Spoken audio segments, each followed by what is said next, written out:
American visa कुछ नई America की जानिब से चीजें जारी की गई हैं। वीजा ये आपका इस्तेहकाक है, ये आपका हक नहीं है। हमारी मर्जी है हम आपको वीजा दें कि ना दें। D-160 फॉर्म अगर आप फिल कर रहे हैं तो वो कौन कौन सी चीजें हैं जो माजी में आप नहीं करते थे, अभी सख्ती से कह दिया गया अगर आप ये चीजें नहीं करेंगे तो आपका वीजा रिजेक्ट हो जाएगा। स्टेट डिपार्टमेंट वजारत खारजा है, उन्होंने तमाम एम्बेसीज को मरासला भेजा है। कुछ कैटेगरीज उनको कहा गया है कि अपनी जितनी भी आपकी सोशल मीडिया एक्टिविटीज है उनको आप ओपन करें, नहीं करेंगे तो आपका वीजा रिजेक्ट हो जाएगा। वो मैं आपको बताऊंगा कौन कौन सी हैं।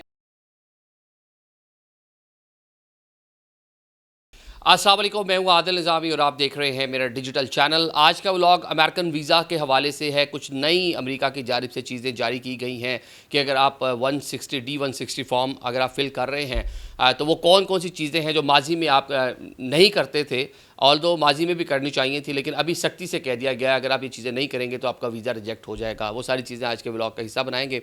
आपने देखा ही है ट्रंप के आने के बाद अमेरिका में एक सख्ती देखने को मिल रही है।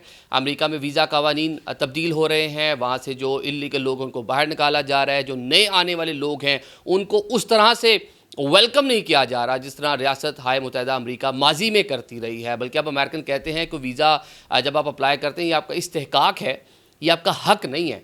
हमारी डिस्क्रिप्शन है, हमारी मर्ज़ी है हम आपको वीज़ा दें कि ना दें। हालांकि माजी में बड़ी जल्दी और वेलकम करते थे। दुनिया में सबसे ज़्यादा मुश्किल अमेरिका के वीज़े का हसूल था और सबसे आसान भी मैं कहता हूँ कि अमेरिका का वीज़ा ही था। जब मिलता था तो ऐसे मिलता था, आपको शशदर रह जाते थे कि कैसे अमेरिका का वीज़ा मिल गया। अब जो नई चीज़ें उन्होंने तमाम एम्बेसीज़ को एक उनकी जो स्टेट डिपार्टमेंट वजारत खारजा है जो वीज़ा को डील करती है, होमलैंड सिक्योरिटी सारे मामला देखती है, उन्होंने जनाब एक तमाम एम्बेसीज को मरासला भेजा जिसके मुताबिक कहा गया है कि कुछ कैटेगरीज, वो मैं आपको बताऊंगा कौन कौन सी हैं, और उनको कहा गया है कि अपनी जितनी भी आपकी सोशल मीडिया एक्टिविटीज़ हैं उनको आप ओपन करें। आप जब फॉर्म भरते हैं D-160 जो ऑनलाइन फॉर्म है, उसके अंदर जनाब आप बाकायदा तौर पे आप जितने भी गुज़िश्ता 5 सालों में आपने जौन से भी प्लेटफॉर्म है, उसमें टिकटॉक है, उसमें यूट्यूब है, उसमें फेसबुक है, इंस्टाग्राम है और पता नहीं कौन कौन से हैं, एक्स है, आपको जनाब उन सब की 5 साल की आपको सारी अपनी प्रोफाइल्स की डिटेल लिखनी पड़ेगी। कोई अभी आप यूज़ कर रहे हैं या माजी में आपने बनाई थी, आप उसको यूज़ नहीं कर रहे, वो ऑपरेशनल नहीं है, लेकिन आपको उसके अंदर मेंशन करना पड़ेगा। ना सिर्फ मेंशन करना पड़ेगा बल्कि जितनी भी आपकी जो सोशल मीडिया प्लेटफॉर्म्स के ऊपर आपकी अपनी डिटेल्स हैं उन डिटेल्स को भी आपको अनलॉक करना पड़ेगा। अक्सर लोग क्या करते हैं कि अपनी जो प्रोफाइल उसको लॉक कर देते हैं कि सिर्फ फ्रेंड्स देख लें या सिर्फ फ्रेंड्स के फ्रेंड्स देख लें। इस तरह की बहुत सारी ऑप्शंस वो दे रहा होता है प्लेटफॉर्म आपकी प्राइवेसी के लिए, लेकिन आपको सबसे पहले तो उसको अनलॉक करना पड़ेगा। फिर आप बहुत सी ऐसी आपके पास इंफॉर्मेशन होती है, जस्ट लाइक आपकी एज है, आप उस पर कर देते हैं ओनली मी कि सर मैं देख पाऊँ अपनी एज ना वहाँ पे, या फिर आप करेंगे कि जी मेरी डेट ऑफ बर्थ है जी 5 अगस्त, तो 5 अगस्त का मैं क्या करूँगा कि 5 अगस्त लोगों को नज़र आए, ईयर नज़र ना आए कि मैं 1991-92 पैदा हूँ, मिसाल दे रहा हूँ मैं। तो ये सारी की सारी चीज़ें आपको ओपन करनी पड़ेंगी। आपका प्रोफेशन क्या है, आप वैसे फॉर्म में लिख रहे हैं कि आपने किया हुआ है BA किया हुआ है, मिसाल दे रहा हूँ, और आपने सोशल मीडिया प्लेटफॉर्म पर लिखा हुआ है आपने MBA किया हुआ है, तो ये सारी की सारी चीज़ें आपको अब देखें इनसे मैच करना पड़ेगा। वो चेक करेंगे आपका प्रोफेशन क्या रहा है, अब माजी में क्या करते रहे हैं। अक्सर आप अपनी जॉब्स वगैरह लिख रहे होते हैं कि पहले मैं फ़लानी जगह था, आजकल मैं फ़लानी जगह हूँ, 2 साल पहले मैंने वो इंस्टीट्यूट ज्वाइन किया था, आजकल मैंने ये फ़लाना इदारा ज्वाइन किया हुआ है। तो ये सारी की सारी चीज़ें आपको कह लें कि ओपन करनी पड़ेंगी। ये चीज़ें माजी में भी कहा जाता था, माजी में चेक भी होती थी, माजी में इसकी वजह से रिजेक्शन भी होती रही है। माजी में आपके मोबाइल काफ़ी बार इमिग्रेशन पे लोग चेक करते रहे हैं, उसके अंदर कुछ ऐसा स्टफ़, कोई पोर्नोग्राफी या कुछ इस तरह का रिलीजियस कंटेंट या कोई और इस तरह की चीज़ें। इवन आजकल जो वॉर एक आपको पता है रीजन में हमारे नेबरिंग हम भी लड़ते रहे हैं, दाएं बाएं भी हो रही है, तो उससे रिलेटेड अगर कोई आप लोगों ने ज़्यादा मवाद शेयर किया हुआ, ये भी चीज़ें आपके लिए मसला बन सकती हैं जब आप कहीं बाहर ट्रैवल कर रहे हैं या आप वीज़ा अप्लाई कर रहे हैं। तो जनाब अगर आपने चीज़ें नहीं की होंगी, D-160 के साथ ये सारी चीज़ें ओपन नहीं होंगी, तो एम्बेसीज ये कह रही हैं, US जो वीज़ा देने वाले लोग हैं वो कह रहे हैं कि जनाब आपकी जो एप्लीकेशन उसको रिजेक्ट होने के चांसेस 99% है। नंबर 1। अब आगे जनाब सेकंड चीज़ के कौन कौन सी कैटेगरीज़ के लोगों ने लाजमी करना है। वैसे आई विल एडवाइस कि आप हर तरह से करें, क्योंकि मैं सेवरल टाइम अमेरिका ट्रैवल कर चुका हूँ, मुख्तलिफ वीज़ाज़ को मैंने ट्रैवल किया। अभी तो मेरा इमिग्रेंट वीज़ा है, नॉन इमिग्रेंट वीज़ा पर मैंने अमेरिका ट्रैवल किया हुआ है। तो मुझे याद है एक बार अबू धाबी में एक साहब ने मुझे रोका, जो इमिग्रेशन वाले थे, मुझे अलग से उन्होंने खड़ा किया, उनके सारे अपने सोशल मीडिया हैंडल लिखे। ये आज से कुछ 4 साल पहले की बात बता रहा हूँ। तो ये चीज़ें माजी में भी होती रही हैं, मतलब चीज़ें चेक करते रहे।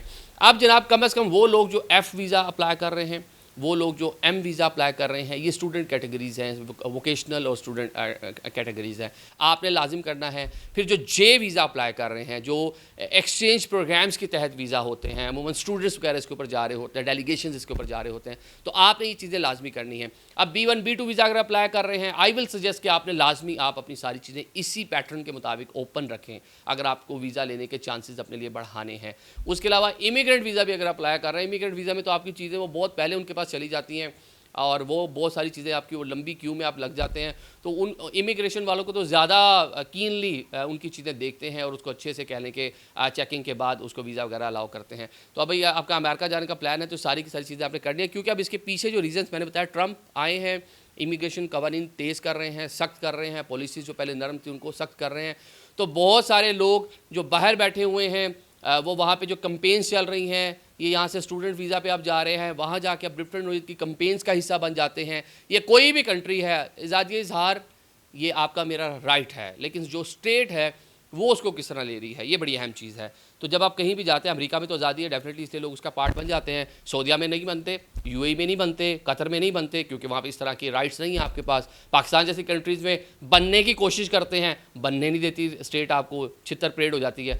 तो वहाँ अमेरिका में छितर परेड अब उन्होंने मेरे ख्याल से शुरू कर दिया है। तो उन्होंने अब देखना है कि जब आप अमेरिका स्टूडेंट वीज़ा पे आ रहे हैं, किसी भी तरह आ रहे हैं, तो आपके ख़्यालात कैसे हैं, आपके नज़रियात कैसे हैं, वहाँ पर आके किस तरह का एक्ट करेंगे, किस तरह परफॉर्म करेंगे। वो आपको अपनी सोसाइटी में वेलकम कर रहे हैं, तो वो ऐसे बंदे को वेलकम करेंगे जिसके नज़रियात और सारी चीज़ें उनके मुताबिक हो। पाकिस्तान, इंडिया, इस पूरी रीजन के लिए, मिडल ईस्ट के लिए सारी की सारी चीज़ें उनकी खसूसी अब उसको कह लें कि ऑब्ज़र्व कर रहे हैं, क्योंकि वहाँ पर एक अमेरिका में इस टाइम डिफरेंट स्टेट्स में आपने देखा कि एक तसादुम की सूरत हाल है, इमिग्रेशन कवानीन को लेकर लोग लड़ रहे हैं, गवर्नमेंट के ख़िलाफ़ एहतजाज कर रहे हैं, ट्रंप के ख़िलाफ़ एहतजाज कर रहे हैं। तो अब उस चीज़ को रोकने के लिए, स्नप करने के लिए, जो उनको कुछ यहाँ से कुमक मिल रही थी सोशल मीडिया पे, वहाँ की चीज़ें यहाँ से लोग शेयर कर रहे थे, ये उसकी रोकथाम के लिए अमेरिकन का प्लान है। तो अगर आप अमेरिका जाना चाहते हैं, क्योंकि अब डिस्क्रिशन उनकी है, जिस तरह उन्होंने कहा आपका इस्तेहकाक है, आपका हक नहीं है, तो आपने अगर उनके मुताबिक चलेंगे तो मेरे ख्याल से आपको वीज़ा बआसानी मिल जाएगा। वैसे भी जब भी आप ट्रैवल करने लगें,